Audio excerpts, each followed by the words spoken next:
Let me show you the teaching function of the Smartboard.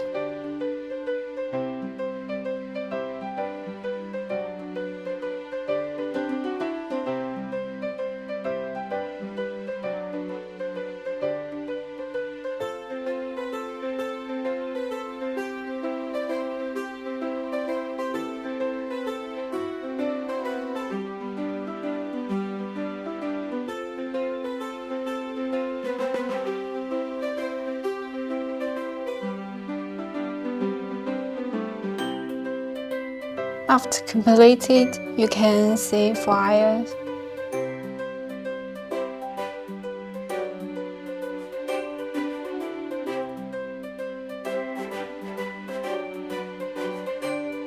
And you can create a QR code